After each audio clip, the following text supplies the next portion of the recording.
आज की वीडियो में हम वाउचेरिया को देखने वाले हैं। चूँकि हमने ट्रिपैनोसोमा को पहले देख लिया है और उसके अलावा इस प्यारे से इंसान के कहने पर ये वीडियो बनाई जा रही है। ये दो रीजन्स हैं, बाकी जियार्डिया को भी हम कुछ दिनों में कवर कर लेंगे। बाकी ये वीडियो रात के करीबन 1 बजे के आसपास बनाई जा रही है, लेकिन ये वीडियो बन ज़रूर अभी जाएगी। इसकी रिकॉर्डिंग भले अभी हो जाएगी, लेकिन अब देखना है कि इसको लिखित में यानी कि रिटन करके मुझे उस पर सेट करके एडिट करके वीडियो डालने में कितना टाइम लगेगा वो मुझे नहीं पता। सिर्फ रिकॉर्डिंग करके डालनी होती तो कितनी अच्छी बात होती अगर मुझे आपको रिटन में अगर नोट्स नहीं देने होते तो। वरना ये रिकॉर्डिंग अभी 20-22 मिनट में हो जाएगी, कहानी ख़त्म हो जाएगी, लेकिन आपको लिखित में देने की वजह से इसमें काफ़ी टाइम लगेगा। अब देखते हैं ये आपको वीडियो कल कितने बजे तक मिलती है। या एलिफेंटिएसिस का नाम सुनेंगे या सबसे अच्छी है कि फाइलेरिया का नाम सुनेंगे, तब आपको ऐसा लगेगा कि हाँ, हमने इसको रियल लाइफ में भी कहीं देखा है, सुना है या इस तरीके के नाम से हम परिचित हैं। तो सीधी सी बात है, ये जो डिजीज़ है ना वो इसी की वजह से होती है। वाउचेरिया बैनक्रॉफ्टी की वजह से, इस पैरासाइट की वजह से ये डिजीज़ क्रिएट हो पाती है। नाम है फाइलेरिया, एलिफेंटिएसिस कह लीजिए या हाथी पाँव कह लीजिए, ये इनकी वजह से ही होता है और काफ़ी डेंजरस डिजीज़ है। और ये हमारी लिम्फ ग्लैंड्स जो होती हैं या लिम्फ वेसल्स होती हैं या जो लिम्फ नोड्स होते हैं वहाँ पे पाई जाती है। और इसके अलावा ये आपके डाइजेनेटिक होते हैं। डाइजेनेटिक का मतलब ये होता है कि ये अपने पूरे जीवन काल में 2 लोगों को अपने लिए रखते हैं, यानी कि 2 होस्ट के ऊपर रहते हैं। पहला होस्ट, प्राइमरी होस्ट इनका मनुष्य यानी कि ह्यूमंस होते हैं और सेकेंडरी होस्ट आपका मॉस्क्यूटो होता है या जो सकिंग वाले आपके क्या कह सकते हैं ऑर्गेनिज्म होते हैं वो होते हैं। तो आपका मॉस्क्यूटो होता है इनका सेकेंडरी आपका होस्ट। प्राइमरी होस्ट ह्यूमन होता है, सेकेंडरी होस्ट आपका मॉस्क्यूटो होता है। डाइजेनेटिक ऑर्गेनिज्म का मतलब होता है कि ऐसे जीव जो अपनी पूरी जीवन काल को मतलब अपने पूरे लाइफ साइकिल को 2 होस्ट के ऊपर कंप्लीट करते हैं। तो यही वही काम कर रहे हैं, ये अपना आधा जीवन इंसानों के ऊपर और आधा जीवन आपका आप कह सकते हैं उन मच्छरों के ऊपर व्यतीत करते हैं। ठीक है, सीधी सीधी सी बात है, कोई डाउट वाली बात तो होगी नहीं।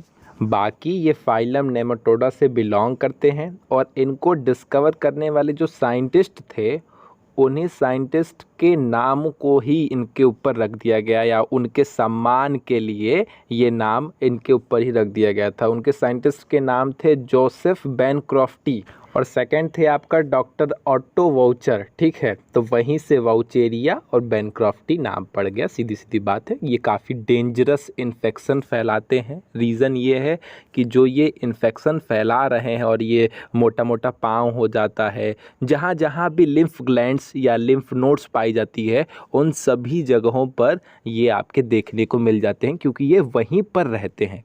अगर पूछा जाए कि ह्यूमंस बॉडी में कहाँ पे रहते हैं तो लिम्फ ग्लैंड के अंदर, लिम्फ नोड्स के अंदर, लिम्फ वेसल्स के अंदर वहीं पर पाए जाते हैं। और ये हमारी बॉडी में हर जगह है, नीचे है, ऊपर है, हर जगह पाए जाते हैं, हाथ में है, पेट में है। तो इस वजह से ये हर जगह देखने को, खास करके टेस्टिस में भी है तो वहाँ पे भी सूजन देखने को मिलती है। इनकी वजह से होता क्या है, ये सूजन क्रिएट कर देते हैं किसी ऑर्गन या किसी पार्ट में जहाँ पे ये हो जाते हैं, जहाँ पे ये इन्फेक्शन हो जाता है उस पार्ट को बहुत ज़्यादा सूजन दे देते हैं। जैसे पैर में, मैंने नॉर्मली पैर में देखा है तो पैर में बहुत भयंकर सूजन हो जाती है।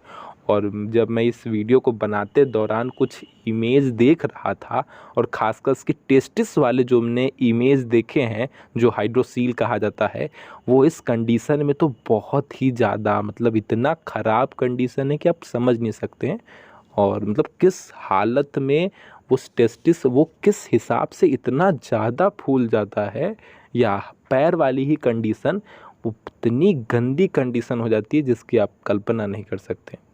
बहुत ही ज़्यादा गंदा, इस वजह से मेरे को बहुत गंदा लगा। रीज़न ये है कि आपका इसका कोई ख़ास ट्रीटमेंट वगैरह भी नहीं है। जो बहुत इफ़ेक्टिव ट्रीटमेंट की बात की जाए या मतलब पूरी तरीके से अगर कहा जाए कि इसको क्योर किया जा सकता है, ख़त्म किया जा सकता है, तो नहीं। अगर इन्फेक्शन हो गया तो पूरी तरीके से क्योर कर पाना थोड़ा कठिन है। हाँ, थोड़ा आप काबू पा सकते हैं, लेकिन पूरी तरीके से हटा पाना काफ़ी मुश्किल है। चलिए, बहुत ज्ञान की बात हो गई, ज्ञान से हमारा काम नहीं चलेगा, हमें पेपर में रिटन में देना है ना, तो रिटन के लिए चाहिए। चलिए बात करते हैं हैबिट एंड हैबिटाट की। सबसे पहली बात है, ठीक है, कहाँ पे हैं, कहाँ बसे हुए हैं, कुछ जानना पड़ेगा ना। तो देखिए, वाउचेरिया बैनक्रॉफ्टी या कह लीजिए फाइलेरियल वर्म, ये ह्यूमंस के अंदर एक ड्रेडेड इंडो पैरासाइट है या ड्रेडफुल इंडो पैरासाइट है, भयानक पैरासाइट है, ठीक है, नॉर्मल सी बात है, समझ में आ ही रहा होगा। दूसरी बात, it is a digenetic parasite completing it's life cycle in 2 host, ठीक है, ये आपका डाइजेनेटिक पैरासाइट होता है। मैंने आपको बताया था कि क्यों होता है, क्योंकि ये अपनी लाइफ साइकिल को 2 होस्ट के ऊपर कंप्लीट करता है, आधा समय इंसानों के ऊपर, आधा समय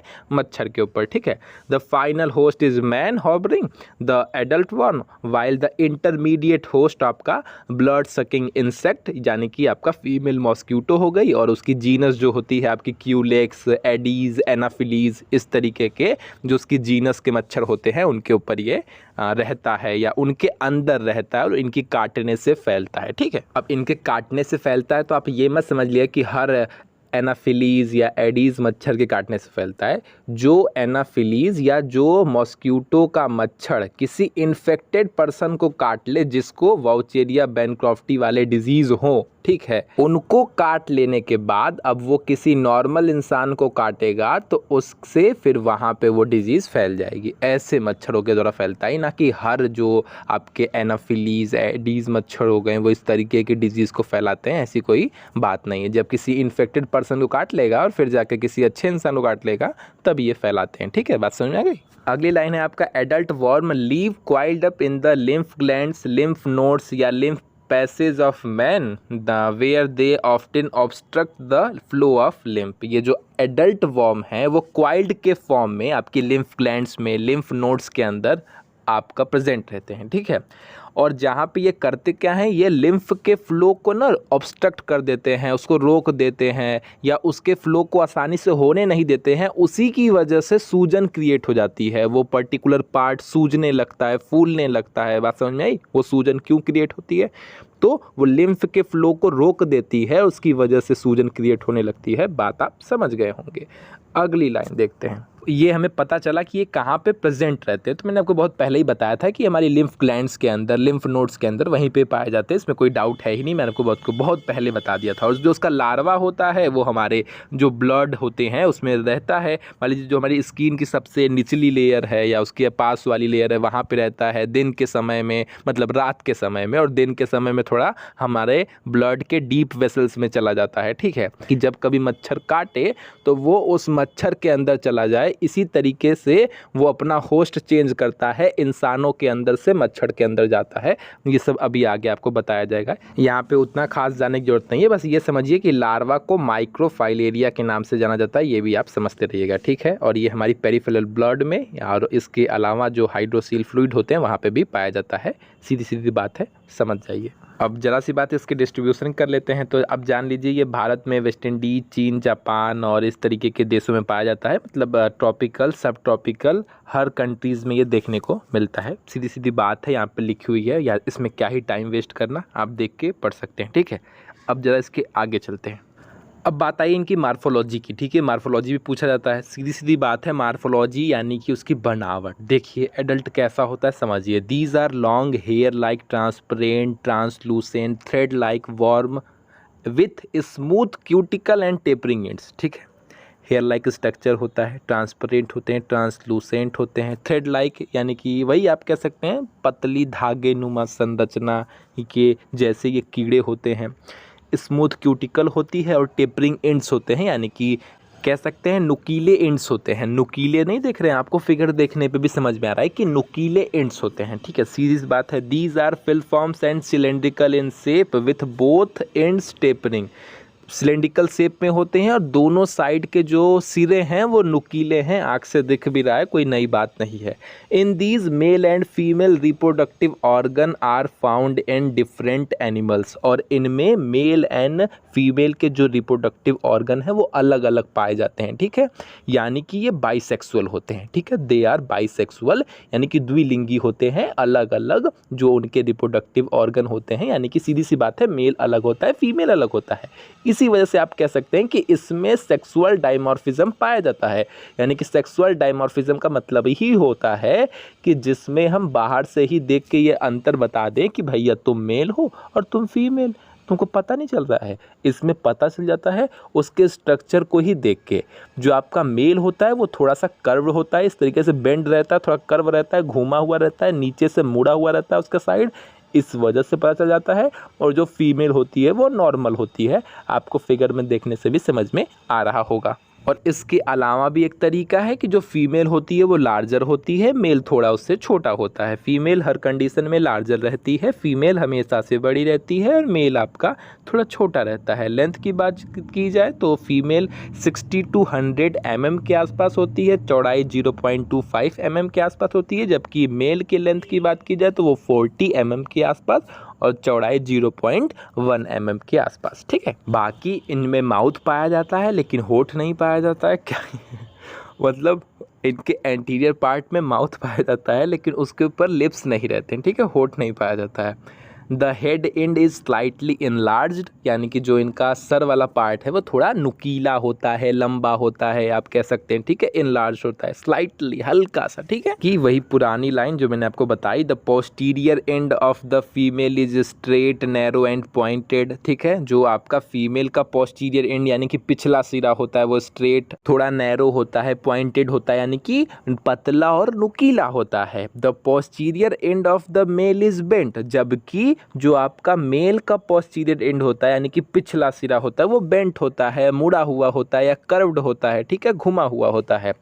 एंड इसमें नंबर ऑफ जेनिटल पेपली पाई जाती है और आपके 2 कॉपुलेटरी स्पाइकल्स होते हैं या स्पाइक्यूल्स कह लीजिए, जो भी कह लीजिए, वो कांटे की जैसी शेप वाले 2 स्पाइकल्स पाए जाते हैं, जो एक तरीके से आप समझ लीजिए कि वो उनका जो काम ह्यूमंस के अंदर पेनिस करता है, पेनिस के माध्यम से हम वजाइना में स्पर्म को ट्रांसफ़र करते हैं। ठीक है, सीधी सीधी बात बता रहा हूँ, कोई आपको मन में डाउट रहेगा ही नहीं। वैसे ही इन कीड़ों के अंदर, इन वर्म के अंदर ये पेनिस का वर्क करता है। इस स्पाइकल्स के माध्यम से ही वो स्पर्म को फीमेल की वजाइना में ट्रांसफ़र करता है। बात समझ में आ गई? यानी कि एक तरीके से ये उनका रिप्रोडक्टिव पार्ट हो गया और इसके थ्रू ही वो अपने स्पर्म को फीमेल के अंदर ट्रांसफ़र करते हैं। इससे ज़्यादा सिंपल मैं आपको और कुछ नहीं बता सकता। और उम्मीद करता हूँ आप समझ भी गए होंगे, क्योंकि इस तरीके की चीज़ जहाँ पे रिप्रोडक्शन जैसी चीज़ें आ जाएँ वो तो ऐसे ऐसे मनई को समझ में आती है, जगह पढ़ाई के पास से भी नहीं मतलब रहता है ना, उसको भी समझ में आता है कि अरे ये तो हम बहुत अच्छे से जानता रहा। ये वाला हाल है यहाँ पे। रोचकता आपकी वो अंदर की वो क्या कहेंगे, जिज्ञासा दिख जाती है। पता नहीं काहे लिए, लेकिन हमने यही देखा है। बाकी आपके ऊपर है कि आपकी क्या राय है। बतावा इतनी राती के लोग ग्राइंडर काट रहे हैं, क्या बताएं, कुछ कहना है? मतलब कोनो टाइम बेला होता है। और आप लोग कहते हैं कि क्यों वीडियो नहीं, अरे कहाँ से आएगी? राती के 1:30 बजे जब मनइन के चैन ना है तो हम दीने में कहाँ से ले आऊँगा? रिकॉर्डिंग के लिए कोई शांत इन्वायरमेंट चाहिए, कुछ तो रहना चाहिए। अब राती के 1:30 बजे, इसीलिए दिन का टाइम चूज़ नहीं करता हूँ। दिन में समय नहीं मिलता है, रात में मिलता है। राती में ही लोग मर रहे हैं, कहाँ जाइए हम। मालिक एक बात गलत है, वो भी अपना काम करते हैं मालिक, जैसे तू अपना काम करा वो अपना काम ना करेंगे।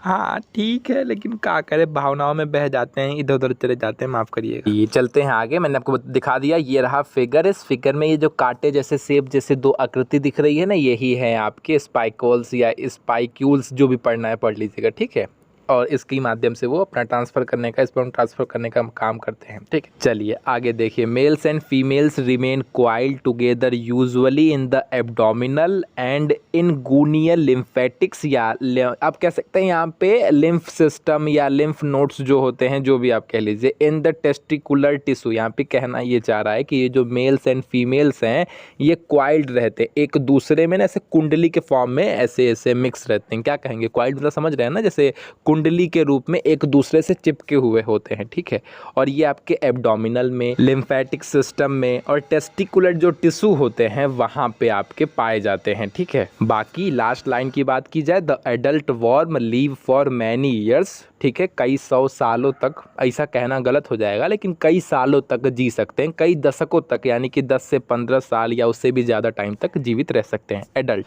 अब ये बात हो गई क्या, मार्फोलॉजी की। अब हम बात करेंगे लाइफ साइकिल की। हमें पता है इसकी लाइफ साइकिल 2 लोगों के ऊपर रहती है। तो सबसे पहले हम बात करेंगे कि इंसानों के ऊपर, यानी कि मैन के ऊपर इसके लाइफ साइकिल की, और मॉस्क्यूटो के ऊपर इसके लाइफ साइकिल की बात तो इस वीडियो में हम नहीं कर पाएंगे क्योंकि टाइम बीत जाएगा, लेकिन मैन के ऊपर लाइफ साइकिल को अच्छे से समझ लेंगे, वहाँ तक के नोट्स दे देंगे, और मॉस्क्यूटो की लाइफ साइकिल को बोल के समझा देंगे। बाकी अब टाइम ही कहाँ है कि आपको दे पाएँ, जिनका पेपर कल होगा या परसों होगा, जो भी है। 2 दिन में कहा था तो शायद 2 दिन हो गया, पता नहीं, अगर लेट हो गया होगा तो माफ़ कर दीजिएगा ना, हमको पता नहीं है। चलिए तो अब लाइफ साइकिल देख लेते हैं। तो वाउचेरिया बैनक्रॉफ्टी आपका डाइजेनेटिक होता है। इसका मतलब है कि इसकी लाइफ साइकिल 2 होस्ट के ऊपर कंप्लीट होती है। प्राइमरी होस्ट ह्यूमन होता है, सेकेंडरी होस्ट आपका ब्लड सकिंग इंसेक्ट यानी कि मॉस्क्यूटो होता है। ये तो लाइन बढ़ाने के लिए लिखा गया ब्लड सकिंग स्कैन, मतलब इंसेक्ट आप नॉर्मली कह सकते हैं कि आपका मॉस्क्यूटो होता है। इंटेक्स्ट क्या ही कह रहा, चलिए कोई बात नहीं। जो आपका मॉस्क्यूटो होता है वो होता है, ठीक है, सीधी सीधी बात है। अब हम सीधी सी बात पढ़ेंगे कि लाइफ साइकिल इन ह्यूमंस, ठीक है। अब इसकी ये जो कीड़े हैं या जो आपका वाउचेरिया बैनक्रॉफ्टी है, इसकी लाइफ साइकिल मैन के अंदर क्या होती है पहले इसे समझिए।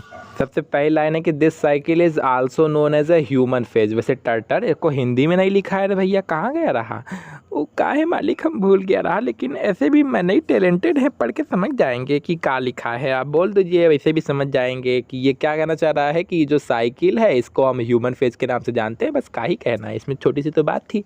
Mail and female worms human की लिम्फ ग्लैंड में कॉपुलेशन करते हैं। जो मेल एंड फीमेल हैं वो इंसान के अंदर ही प्यार करते हैं, ये बात पता है ना। मैथून करते हैं, कॉपुलेशन करते हैं यानी कि मैथून करते हैं यानी कि प्यार करते हैं, सीधी सीधी बात है। मेल एंड फीमेल जब इंसानों के अंदर ही पाए जा रहे हैं, ह्यूमंस के अंदर ही पाए जा रहे हैं, तो प्यार करने का बाहर जाएंगे, जाहिर सी बात है, इंसान की बॉडी के अंदर ही करते हैं प्यार। इसके अंदर जो मेल फीमेल होते होंगे वो सीधा सीधा गाना गाते होंगे कि खुल्लम खुल्ला प्यार करेंगे हम दोनों, और इस दुनिया से काहे ही डरेंगे हम दोनों, वैसे भी इस मनई से क्या ही डरना मोरी बच्ची, इसको तो कुछ पता ही नहीं है कि हम दोनों इसके अंदर हैं और हमें कुछ देर में प्यार करने वाले हैं। पागल इंसान है ना, इसको पता ही नहीं है, बॉडी के मालिक को पता ही नहीं है कि हम लोग इसके अंदर प्यार करने वाले हैं। सबसे नई बात तो यही है कि इसको खुद ही नहीं पता है। ऐसा कुल अपनी भाषा में कह के बात करते होंगे, मनई का मजाक उड़ाते होंगे, आप समझ नहीं रहे, हम समझ रहे हैं। चलिए छोड़िए, जान दीजिए, ज़्यादा हो रहा, हम अपने टॉपिक पे चलते हैं, वैसे भी पेपर है, पाक ध्यान भटका रहा है, माफ़ कीजिएगा, सॉरी, आगे चलते हैं। तो जो आपका मेल फीमेल है वो इंसान के अंदर ही प्यार की प्रोसेस करते हैं, सीधी सी बात है। फीमेल जो है वो बहुत सारे माइक्रोफाइलेरिया लार्वा को जन्म देती है, प्यार करने के बाद बहुत सारे लार्वा को जन्म देती है। जो लार्वा है उसको हम क्या कह रहे हैं यहाँ पे, माइक्रोफाइलेरिया के नाम से जान रहे हैं। जो इस वर्म का लार्वा होता है उसको हम यहाँ पे माइक्रोफाइलेरिया के नाम से जानते हैं, ठीक है। तो बहुत सारी माइक्रोफाइलेरिया लार्वा को फीमेल जन्म देती है। इनका साइज 0.2 से लेके 0.3 mm होता है, ठीक है। अब देखिए, एवरी माइक्रोफाइलेरिया लार्वा के चारों ओर थिन क्यूटिकल की बॉडी सेट होती है, एक समझिए पतली सी लेयर होती है जो उसको पूरी तरीके से कवर की रहती है, ठीक है। आगे सुनिए, फिगर में भी दिख रहा है, यहाँ पर लिखा भी हुआ है। इसमें एडल्ट के ऑर्गन एक्सटिंक्ट फॉर्म में होते हैं। इसकी बॉडी वॉल चपटी और एपिडर्मल सेल की एक लेयर बनी होती है, यानी कि जो एडल्ट के अंदर ऑर्गन होते हैं वो यहाँ पे भी एक्सटिंक्ट फॉर्म में होते हैं, लुप्तावेशी फॉर्म में होते हैं, अभी है नहीं लेकिन धीमे धीमे आ जाएंगे, ठीक है। अभी एक्सटिंक्ट फॉर्म में है और बॉडी वॉल चपटी होती है, एपिडर्मल सेल की एक लेयर बनी होती है। माफ़ कीजिएगा ना, जो बाहरी साउंड आ रहा है माफ़ कीजिएगा। अब क्या बताएं, इससे मेरी किस्मतियाँ इतनी कबाड़ी है कि मन करते हम खुद से कुछ दें। बाकी इसके अंदर मल्टी सेलुलर साइटोप्लाज्म होता है। माइक्रोफाइलेरिया के अंदर ये फॉलोइंग एक्सटिंक्ट ऑर्गन दिखाई देते हैं। कौन कौन से, ये फिगर दिख रहा है ना, इस फिगर में ये आपके लार्वा का यानी कि आपके माइक्रोफाइलेरिया का ही फिगर है, ठीक है। तो उसमें जो जो ऑर्गन प्रेजेंट है आप उसको वहाँ पर लिख सकते हैं। ये सब नॉर्मल सी बात है, ये काम की बात नहीं है, आप ऐसे भी समझ जाएंगे। जो काम की बात है मैं वो बताता हूँ, उसे समझिए।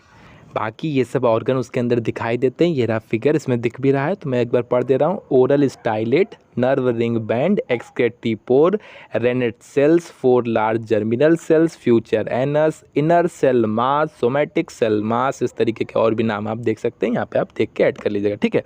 जल्दी ये जो माइक्रोफाइलेरिया लार्वा है ये थोड़ा बड़ा होता है, ठीक है, मतलब थोड़ा सा उसका डेवलपमेंट होता है। जल्दी ही ये ब्लड वेसल्स में इंटर हो जाता है और एक्टिव फॉर्म में ब्लड के अंदर तैरना स्टार्ट कर देता है। अब वहाँ पे घूमना फिरना स्टार्ट कर दिया है। ऐसी कंडीशन में वो क्या करता है, आप समझिए, दिन के टाइम में ये हमारी डीप वेसल्स में चला जाता है, हमारी बॉडी की डीप वेसल्स में चला जाता है, और रात के टाइम में ये हमारी जो स्किन की सरफेस है या जो हमारी स्किन वाली लेयर है उसके जस्ट नीचे वाली सेल में आ जाता है, वहाँ पर पहुँच जाता है। रीज़न कि जब रात के टाइम पर मच्छर काटेंगे तो यही वो चाहता है कि ये जो लार्वा है, ये जो माइक्रोफाइलेरिया है, वो जब मच्छर आपको काटे तो वो उनके सूंड के माध्यम से, उनके डंक के माध्यम से उनके अंदर एंटर कर जाए और इस तरीके से उसकी सेकंड लाइफ साइकिल स्टार्ट हो। फर्स्ट होस्ट पे तो वो है ही, अब यहाँ के आगे की जो डेवलपमेंट है वो उसके सेकंड होस्ट के अंदर होगी।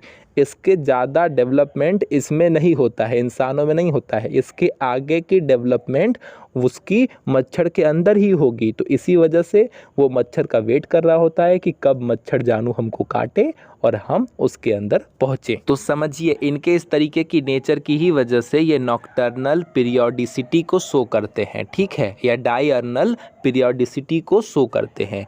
नॉकटर्नल का मतलब ही होता है रात्रिचर, ठीक है, यानी कि दिन के समय तो ये हमारी बॉडी की डीप वेसल्स में चले जाते हैं, वहाँ पे रहते हैं, अपना खा पी के घूमते फिरते रहते हैं। जैसे ही रात होती है, रात का टाइम आता है, ये धीमे धीमे बॉडी की ऊपरी सतह पर आ जाते हैं ताकि जब मच्छर कोई बाइट करे, काटे, तो ये वहाँ से उनके सूंड के माध्यम से मच्छर के अंदर एंटर कर जाए और उनकी इंटेस्टाइन में इनकी फर्दर डेवलपमेंट, एडिशनल डेवलपमेंट इंसान के अंदर नहीं, उस मच्छर के अंदर जाने के बाद ही होती है। यही सीधी सीधी सी बात है, मैंने समझा दिया, उम्मीद कर दिया आप समझ गए होंगे। और अगर कोई जो आपका माइक्रोफाइलेरिया लार्वा है उसको 70 दिन के अंदर किसी मॉस्क्यूटो का सहारा नहीं मिला तो ये आपका उसी खून में आपका डेथ कर जाता है। ये कहने की बात है कि 70 दिन के, क्योंकि काफ़ी लॉन्ग टाइम तक वो ऐसे ही सर्वाइव कर लेते हैं, लेकिन हमें किताबी भाषा के अनुसार चलना है, इस वजह से हम 70 डेज़ कह रहे हैं, वरना ये 4-5 महीना 6 महीना तक ही उसी फॉर्म में, उसी शांत अवस्था में पड़े रहते हैं, चाहे उनको मच्छर शक करे या ना, वैसी कंडीशन में वो लार्वा पड़े रहते हैं। लेकिन हमें किताब के अनुसार चलना है, इस वजह से हम ये कह रहे हैं कि 70 दिन के अंदर, 70 दिन के अंदर अगर मच्छर ने उसे शक कर लिया और वो जो लार्वा है वो मच्छर के अंदर पहुंच गया तब तो ठीक है, वरना डेथ कर जाता है, मर जाता है। अब इसके बाद की जो लाइफ साइकिल है वो मच्छर के अंदर होती है। चूँकि वीडियो बहुत लॉन्ग हो गई, मैं बता नहीं सकता, इस वजह से बस यहीं पे ख़त्म करता हूँ। लेकिन इतना समझ लीजिए कि जब ये यहाँ से मच्छर के अंदर जाते हैं तो फिर वही कंडीशन होती है, मच्छर के अंदर का डेवलपमेंट होता है। जब लार्वा अपने 3rd स्टेज में होता है तो वो सबसे ज़्यादा इन्फेक्टिव स्टेज में होता है, और ऐसी कंडीशन में जब ये किसी नॉर्मल इंसान को, यानी कि ये मच्छर किसी नॉर्मल इंसान को कट करते हैं तो ये वापस से उनके अंदर चला जाता है और उनको ये डिजीज़ फैलाना स्टार्ट कर देता है। चूँकि लार्वा अपने 3rd स्टेज में होता है तो बहुत ही इन्फेक्टिव स्टेज में होता है, तो बहुत तेज़ी से उनकी बॉडी में जाके ग्रोथ करता है, और फिर उसके बाद क्या चीज़ें पता ही है कि वो धीमे धीमे लिम्फ तक पहुंचता है, फिर वहां से उसके लिम्फ के फ्लो को रोक देता है, सूजन होना स्टार्ट हो जाती है, बॉडी में प्रॉब्लम आना स्टार्ट हो जाती है। तो बस आज की सेवाएं समाप्त हुई, और अगर वीडियो बनाने में लेट हो गया हो तो माफ़ कीजिएगा, आप क्या ही कर सकते हैं। सच्ची टर्टर की कसम, पूरी कोशिश किया लेकिन ना हो पाया।